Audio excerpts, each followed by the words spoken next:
क्रोध से मूलता उत्पन्न होती है, मूलता से स्मृति भ्रांत हो जाती है, स्मृति भ्रांत हो जाने से बुद्धि का नाश हो जाता है और बुद्धि नष्ट होने पर प्राणी स्वयं नष्ट हो जाता है। क्रोध से भ्रम पैदा होता है, भ्रम से बुद्धि व्यग्र होती है, तब तर्क नष्ट हो जाता है, जब तर्क नष्ट होता है तब व्यक्ति का पतन हो जाता है।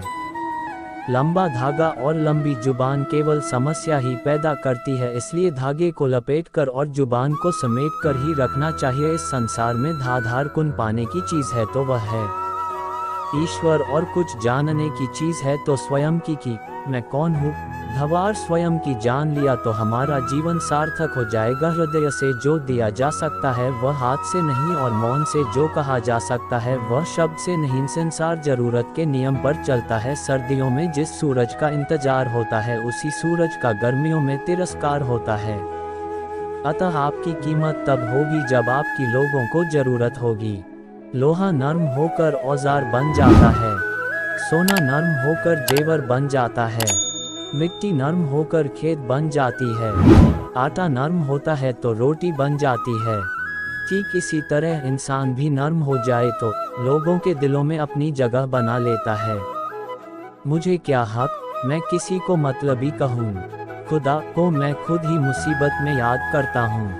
मन की गतिविधियों, होश, श्वास और भावनाओं के माध्यम से भगवान की शक्ति सदा तुम्हारे साथ है और लगातार तुम्हें बस एक साधन की तरह प्रयोग करके सभी कार्य कर रही है अर्जुना, मैं अजन्मा और अविनाशी हूँ। मेरा जन्म और विनाश कभी नहीं होता है, तो भी मैं साधारण व्यक्ति की भांति जन्मता और विनष्ट होता सा प्रतीत होता हूँ।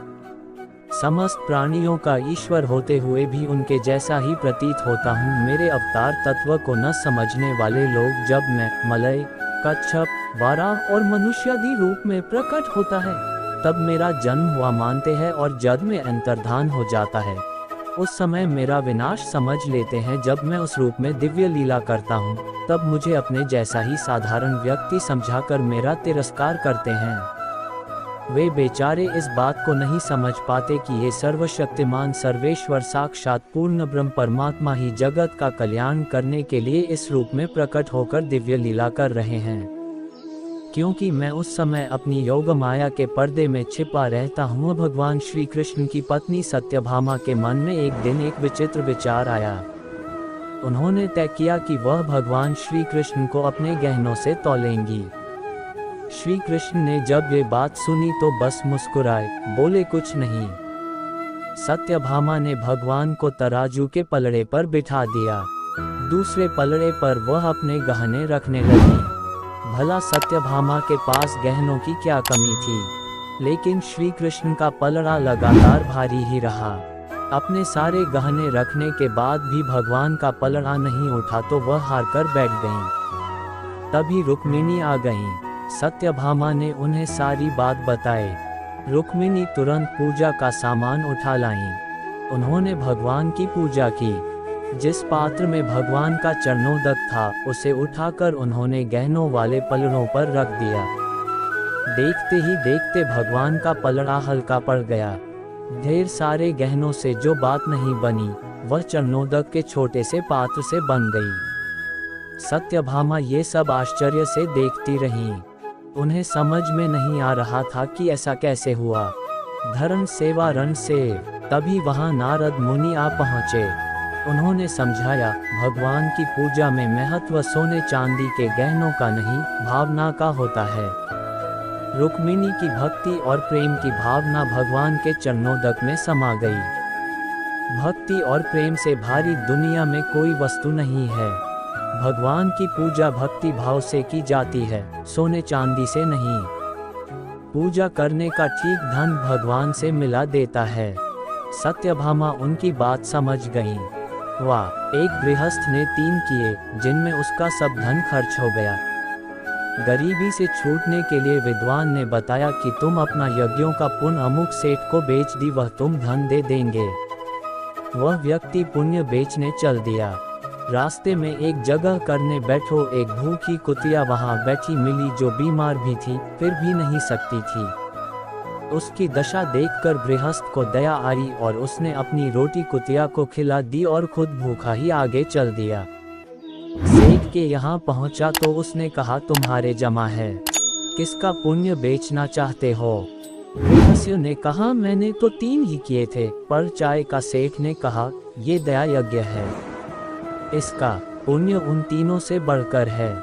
जो अच्छे कर्मों का सेवन करता है और बुरे कर्मों से दूर रहता है, साथ ही जो आस्तिक और श्रद्धालु है, उसके वे सद्गुण पंडित होने के लक्षण हैं। क्रोध, हर्ष, गर्व, लज्जा, उद्दंडता तथा अपने को पूज्य समझना, ये भाव जिसको पुरुषार्थ से भ्रष्ट नहीं करते, वही पंडित कहलाता है।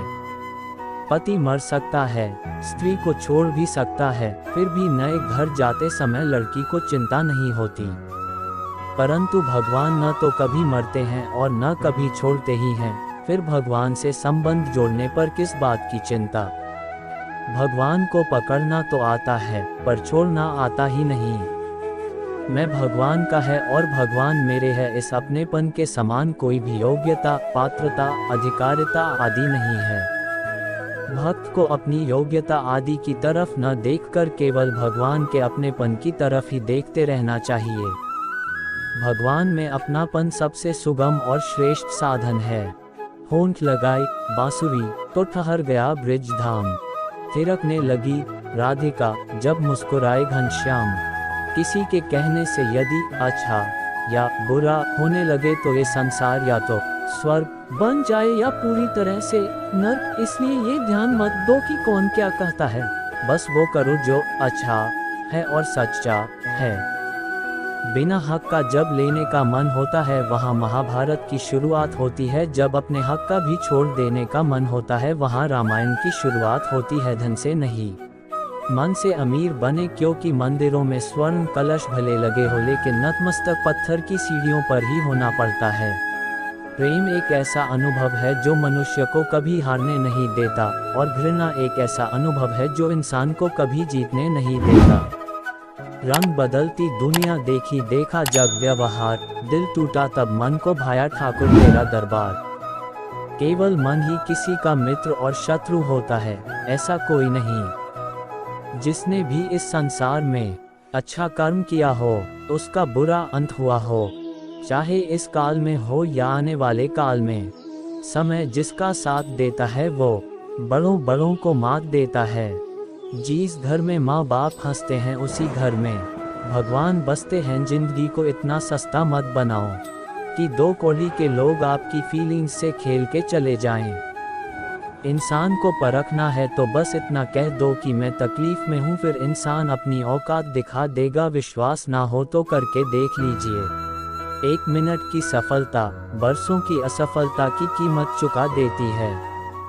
हमारे आलस्य की सजा सिर्फ हमारी असफलता नहीं है, दूसरों की सफलता भी है। मनुष्य जन्म लेता है तो उसके पास सांसें तो होती हैं, पर कोई नाम नहीं होता। जब मृत्यु होती है तो उसके पास नाम तो होता है, पर सांसें नहीं होती। इसी सांस और नाम के बीच की यात्रा को जीवन कहते हैं। न किसी के अभाव में जियो, न किसी के प्रभाव में जियो।